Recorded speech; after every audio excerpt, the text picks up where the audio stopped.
भगवान नारायण के परशुराम अवतार का वर्णन भीष्म जी कहते हैं, हे युधिष्ठिर, उन महात्मा के अन्य अवतार का वर्णन सुनो। भगवान का वह अवतार जामदग्न ने परशुराम के नाम से विख्यात है। उन्होंने किस लिए और कब भृगुकुल में अवतार ग्रहण किया, वह प्रसंग बतलाता हूँ, उसे सुनो। महाराज युधिष्ठिर, महर्षि जमदग्नि के पुत्र परशुराम बड़े पराक्रमी हुए हैं।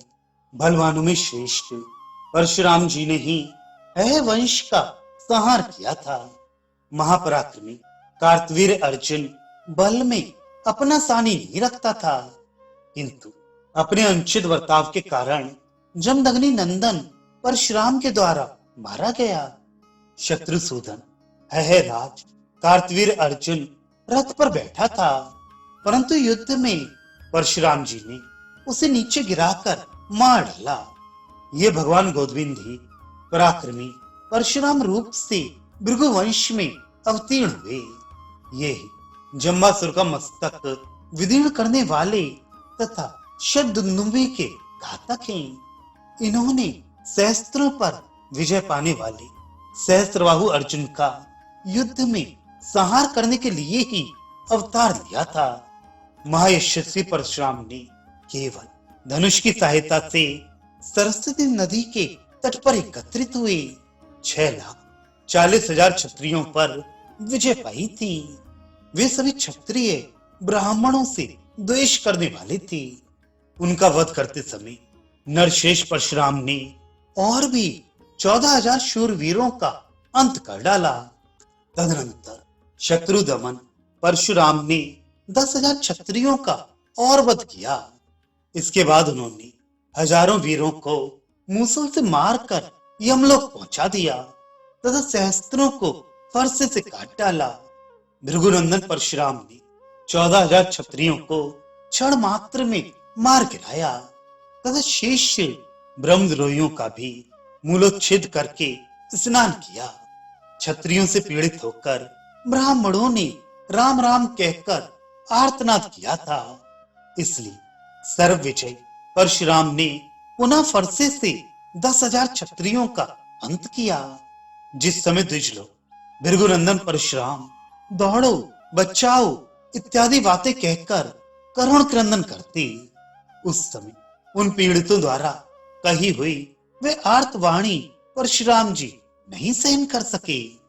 उन्होंने काश्मीर, दरह, कुंती भोज, क्षुद्रक, मालव, शक, चेदी, काशी, करुष, ऋषिक, कृत, कैशिक, अंग, वंग, कलिंग, मागध, काशी, कौशल, रात्रयण, वितिहोत्र, किरात तथा मार्तकावत, इनको तथा अन्य सहस्त्रों राजेश्वरों को प्रत्येक देश में तीखे बाणों से मारकर यमराज के भेंट कर दिया।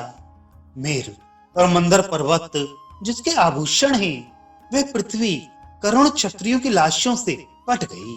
1-2 बार नहीं, 21 बार परशुराम ने ये पृथ्वी क्षत्रियों से सूनी कर दी।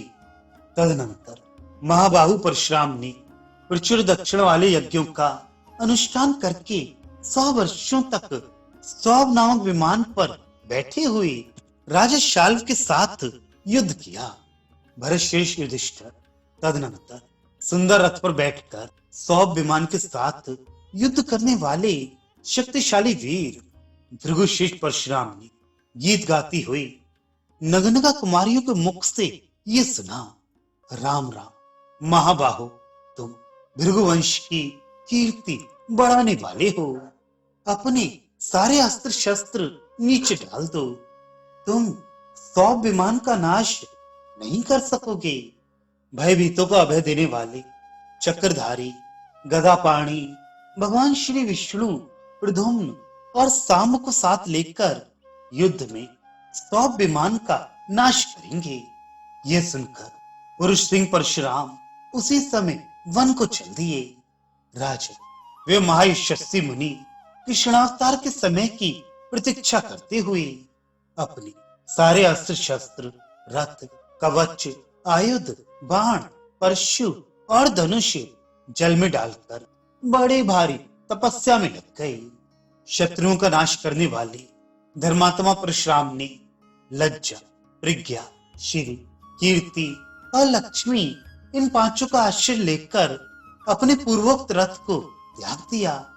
आदि काल में जिसकी प्रवृत्ति हुई थी उस काल का विवाह करके भगवान परशुराम ने कुमारियों की बात पर श्रद्धा होने के कारण ही स्वाभिमान का नाश नहीं किया, असमर्थता के कारण नहीं। जमदग्नि नंदन परशुराम के नाम से विख्यात वे महर्षि जो विश्वविदित ऐश्वर्यशाली महर्षि हैं, वे इन्हीं श्री कृष्ण के अंश हैं जो इस समय तपस्या कर रहे हैं।